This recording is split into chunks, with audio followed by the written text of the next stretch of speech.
I checked into the hotel on a Thursday night, exhausted after a long day of driving. The clerk gave me an odd look when I asked for a single room, almost as if he wanted to say something but thought better of it. Instead, he just handed over the key, his fingers hesitating slightly, and told me to take the elevator to the third floor, room 313. I wasn't in the mood to overthink it. I just wanted to crash. The elevator chimed softly as it opened to the third floor, and I was greeted by the eerie silence of the long hallway. The only sounds were my own footsteps echoing against the faded carpet and a faint, almost imperceptible hum, like a tune drifting through the air. I thought maybe it was coming from another room, but it seemed to grow quieter as I walked further down the hall. Room 313 was tucked away at the end of the corridor. There was something about that door. Maybe it was the slight discoloration around the handle or the way it seemed to stand just a fraction of an inch ajar. A chill crept down my spine, but I brushed it off, reminding myself I was just overtired. When I pushed the door open, my first impression was that the room felt off. The air was stale and it smelled faintly of lavender, but with an undercurrent of something musty, like damp fabric or wood that hadn't seen daylight in years. There was a large mirror on the wall directly across from the bed, a floor-length monstrosity that looked like it belonged in a different era. Its ornate, gilded frame was tarnished, and the glass had this odd dark tint to it that made it hard to see my reflection clearly. I threw my bag on the bed, glancing at the mirror. I couldn't shake the feeling that something was wrong, but I chalked it up to my exhaustion and shrugged it off. The bed was soft enough, and I felt myself sinking into the mattress as I lay down, my eyes growing heavy almost immediately. I must have drifted off quickly, but the first time I woke up was around 2 a.m. My throat was dry, and I was shivering under the covers, even though I'd left the thermostat on a warm setting. I got up, crossed to the bathroom for a glass of water, and as I returned, I caught a glimpse of myself in the mirror. Except, it wasn't quite me. In the dim light filtering through the curtain, I saw my reflection standing there. But the eyes, my eyes, seemed hollow, darker than they should have been. I could have sworn that I was smiling faintly, even though my face was completely still. The expression was subtle, but there was something unnervingly knowing about it. I rubbed my eyes, took another glance, and the reflection was back to normal. Just my own tired face staring back at me, half asleep and dazed. I convinced myself it was a trick of the shadows, maybe just the poor lighting messing with my vision. I climbed back into bed, trying to ignore the prickling unease that was spreading across my skin. But then, I heard it, the faintest sound like someone whispering. I held my breath, listening, but all I could make out was the steady hum of the heater. Just as I was about to relax, the whispering grew louder, still faint but unmistakable, as if it were coming from right behind me. I turned slowly, my eyes drifting to the mirror again. The room was empty, but in the dim light I noticed a faint shape, almost a shadow, hovering just behind my reflection. It didn't move. It just hung there, a dark smudge that seemed to grow sharper the longer I stared. My reflection's face seemed to warp slightly, the eyes widening, and that faint smile returning. My heart was racing, but I couldn't look away. The shape in the mirror moved slowly, leaning in closer to my reflection, its features taking on a strange clarity, like someone standing just behind me, leaning over my shoulder. I wanted to turn around, to prove there was nothing there, but I was frozen. Then, as suddenly as it had appeared, the figure was gone. I stumbled backward, nearly tripping over my bag as I tried to process what I'd just seen. The mirror now reflected only me, alone in the dim room. My hands were trembling, and I could feel my pulse pounding in my temples. I considered leaving right then, grabbing my keys and driving to the next town over. But a strange sense of stubbornness or maybe exhaustion took over. I told myself it was just a trick of my tired mind. I turned off the light, climbed back into bed and pulled the covers over my head, forcing my eyes shut. But the nightmares started as soon as I drifted off. Dark, twisted images of faces watching me, mouths opening in silent screams, eyes like hollow pits. And always, somewhere in the distance, was that faint, eerie hum, like a lullaby in a language I couldn't understand. When I woke again, the room was silent, but I was drenched in sweat. I glanced at the mirror, wary, but it showed only my reflection. The night felt endless, punctuated by periods of restless sleep and those horrible dreams. And by the time dawn finally broke, I was a wreck. As I gathered my things to check out, I noticed something odd about the mirror. There were fingerprints on the glass, smudged and smeared, like someone had pressed their hands against it from the inside. They weren't mine. The shape and size were different, more slender, almost delicate. And as I looked closer, I realized there was a faint outline in the mirror, like a face just barely visible in the warped glass, eyes hollow, staring back at me. I stumbled out of the room, nearly dropping my bag in my haste to get to the lobby. The clerk from the night before was there, his expression solemn as he handed me my bill. I wanted to ask him if he'd ever noticed anything strange about room 313, but something in his eyes made me stop. It was almost as if he knew. As I drove away, I couldn't shake the feeling that I hadn't really left that room, that a part of me was still there, trapped behind the glass, staring back at my own reflection. And every now and then, when I catch my reflection in a mirror, especially in dim light, I think I see it again.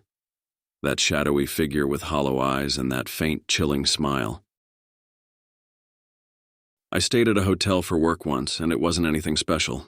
Just one of those off-the-highway chain hotels with generic art, stiff carpets, and that faint, lingering smell of industrial cleaner.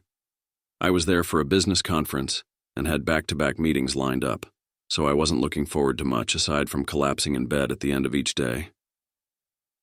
The first night, I got back late, exhausted, but when I swiped my key card to enter my room, it wouldn't unlock. I tried again, sliding the card slowly, the little green light never blinking. Frustrated, I trekked back to the front desk, where the receptionist gave me a new card with a sheepish smile. This one worked, and I finally stumbled inside, too tired to think much of it. But I should have seen it as a warning. The second night, things got strange. I was already feeling uneasy before I even made it back to the hotel. I couldn't shake this feeling like someone was watching me even during the meetings. I chalked it up to fatigue and shook it off, but it clung to me, nagging at the edges of my mind. When I reached the hotel and got out of the elevator, something immediately felt wrong. It was a subtle thing. The hallway was silent, more than it should have been. I thought I'd see another guest, hear the murmur of a TV or the muffled thump of a door closing. But there was only me and this weird, oppressive silence. I headed to my room, and as I walked down the hallway, I noticed the lights ahead flickering, the kind of inconsistent flickering like a bulb trying to die. I kept walking, each step echoing in the silence. My room was near the end of the hall, but as I walked, I began to feel like I wasn't getting any closer. I looked up, and there was my room number, a dozen doors away. It didn't make sense. I'd been walking for at least 2 minutes. I turned back thinking I'd just missed it somehow, but when I did, the hallway stretched behind me, impossibly long. The elevator that I'd just stepped off of was gone. The whole corridor seemed to have expanded. Panic set in, and I tried to convince myself it was exhaustion playing tricks on me, but my gut told me something was very wrong. I kept moving forward, hoping maybe I'd find some kind of sign, a door, or even another guest. But the numbers on the doors, they started to change. I was looking for room 315, but now I was passing 317, then 329. The numbers skipped in a random pattern, some repeating, others showing numbers I couldn't make sense of. At one point, I swear I passed a door labeled 000. I turned the handle, hoping maybe it'd lead me back to the lobby or anything familiar, but it was locked. I don't know how long I kept walking down that hallway. My watch said only a few minutes had passed, but my legs ached like I'd been walking for hours. The lights continued to flicker, casting strange, shifting shadows along the carpeted floor. And then I heard it. A faint sound behind me. At first, it was just a soft shuffle, like someone dragging their feet. I spun around, but the hallway was empty. Just endless, stretching doors and silence. I turned back, and my room was suddenly there. Room 315 right in front of me. Relieved, I reached for the keycard and quickly slid it through. The green light blinked, and I pushed the door open, practically stumbling inside. I slammed it shut behind me, leaning against it as I caught my breath. But something wasn't right. The room felt off. The lights were dim, lower than they'd been the night before, casting everything in a murky, yellowed hue. The air was stale, thick with the scent of damp carpet and something faintly metallic like old pennies. I took a deep breath, trying to steady my nerves, and that's when I noticed the bed. Someone had been in it. The covers were rumpled, the pillow indented as if someone had been lying there, but no one else had a key to my room. I called the front desk, but the line was dead, just static on the other end. I was starting to panic, but I told myself I was overreacting. I just needed to lie down, get some rest. I turned off the lights, crawled into bed, and closed my eyes, pulling the blankets tight around me. And then, just as I was about to drift off, I felt it. A hand brushing against my ankle, just a faint feather-light touch. I froze, every nerve in my body tingling. I didn't want to move, didn't want to look, but slowly, I forced myself to pull back the blankets and look down at the end of the bed. Nothing, just empty sheets and shadows. But I knew. Somehow I knew I wasn't alone in that room. I didn't sleep that night. I just lay there, wide awake, staring at the ceiling, waiting for morning. Eventually, the first hint of dawn crept through the curtains, and I forced myself to get up, pack my things, and head to the front desk to check out. As I handed the receptionist my key, I asked, trying to keep my voice steady, Has anyone ever mentioned anything strange about room 315? The receptionist looked at me, a flicker of discomfort crossing her face, and then she nodded slowly. We don't usually book that room, she said, her voice low. Only when we're fully booked. Why? I asked, heart pounding. She hesitated, looking around like she was making sure no one else could hear. Guests, they've reported things. Voices, shadows, even said the hallways outside change. You're not the first to experience something strange there. I left without another word, my skin crawling. I didn't look back as I walked out of that hotel, into the blinding morning light, feeling like I'd left something of myself behind in that endless hallway. And even now, sometimes I have dreams about that hallway. Endless, stretching, flickering. And in the dreams, I never reach my room. I wasn't a skeptic when it came to the paranormal, but I wasn't exactly a believer either. I mean, I'd heard the stories, who hasn't? The haunted hotels, the ghost sightings, the creepy whispers in the night. But those were always someone else's stories, right? I figured if something like that ever happened to me, I'd be the first to chalk it up to a trick of the mind or some weird coincidence. That was, until one night in a hotel in a city I didn't know very well. It was a work trip, the kind where you're too busy to notice much about where you're staying.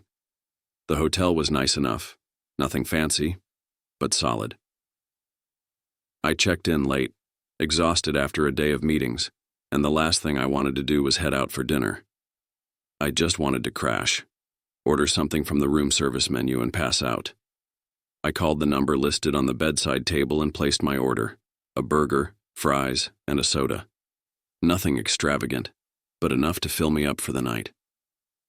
The operator said it'd be up in about 30 minutes, which was fine by me.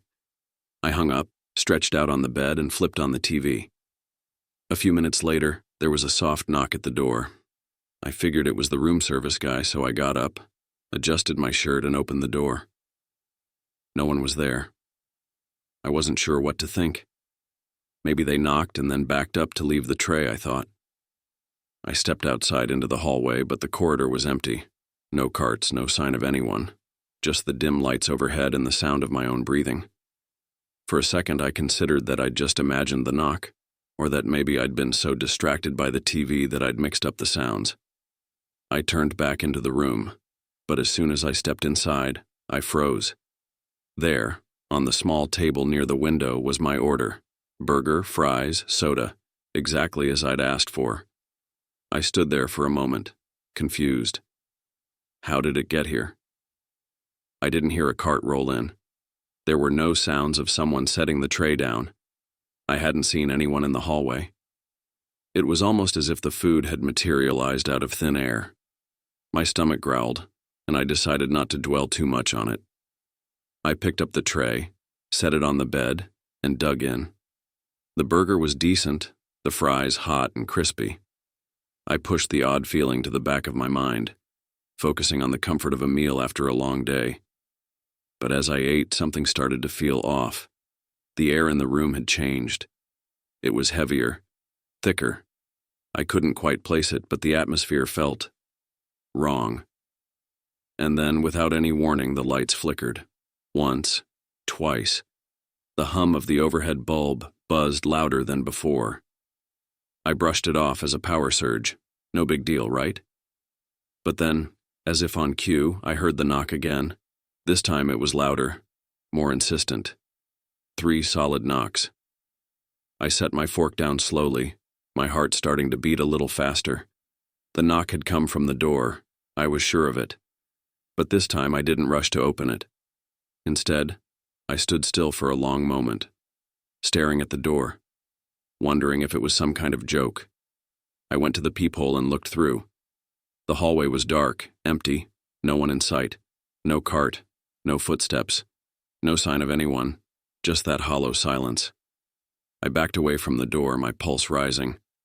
I glanced at the food on the bed, still untouched, but now there was something strange about it. The fries weren't exactly as I'd left them. They were colder than they should have been, and the burger, well, it didn't look right. The bun was slightly askew, like someone had taken a bite. I hadn't touched it. No one had. I hadn't even taken a bite yet. I sat back down on the bed, my eyes flicking to the door, then to the food, then to the door again. A knot of dread started to form in my stomach. I didn't know what was going on, but I knew I wasn't alone in that room anymore. The knock came again. Soft, deliberate, like it was waiting for something. Waiting for me. With shaky hands, I stood up and approached the door once more. I opened it, this time expecting to find something, anything that could explain this. But there was nothing. Nothing at all. Just an empty hallway, bathed in the yellow glow of distant lamps. My heart was pounding in my chest now, and I could hear the faintest whisper of movement behind me. It was barely noticeable at first, like a shuffle or a breath, but it grew louder. The sound was coming from the bed. I turned around slowly, my mind racing. The tray was gone. I rushed to the bed, half expecting to find the food gone, but the bed was perfectly clean, untouched. The air in the room was cold now, colder than it had been when I'd first walked in. I didn't know what to think. Was I losing my mind? I stepped back, trying to catch my breath, when I noticed something strange. There was a note. It was folded neatly, sitting where the tray had been moments ago. I hadn't seen it before, and it didn't make sense. No one had come in. No one had left anything behind. I unfolded the note with trembling hands. It simply read, "Thank you for the meal. I hope you enjoyed it. I'll be back for more next time." I stood frozen for what felt like forever, the words burning into my mind. There was no signature, no clue as to who had left it. The handwriting was neat, but there was something unsettling about the way the letters slanted. It was almost familiar, as if it was someone I had known, someone I couldn't quite place. I don't remember what happened after that. I just know I left the room. I didn't take anything with me, not even my bag. I couldn't stay in that place another minute. I checked out that night well before my stay was over and drove straight back home. I never did find out what happened that night, but the strangest thing is, the hotel called me the next day. They said they had no record of any room service order under my name for that night. I haven't stayed in a hotel since, and every time I think about that room service, That cold, empty tray with the half-eaten burger. I feel a chill run down my spine. So yeah, maybe I'm a believer now. Some things, they can't be explained. Not yet, at least. And I'm not sure I want to know the rest of the story.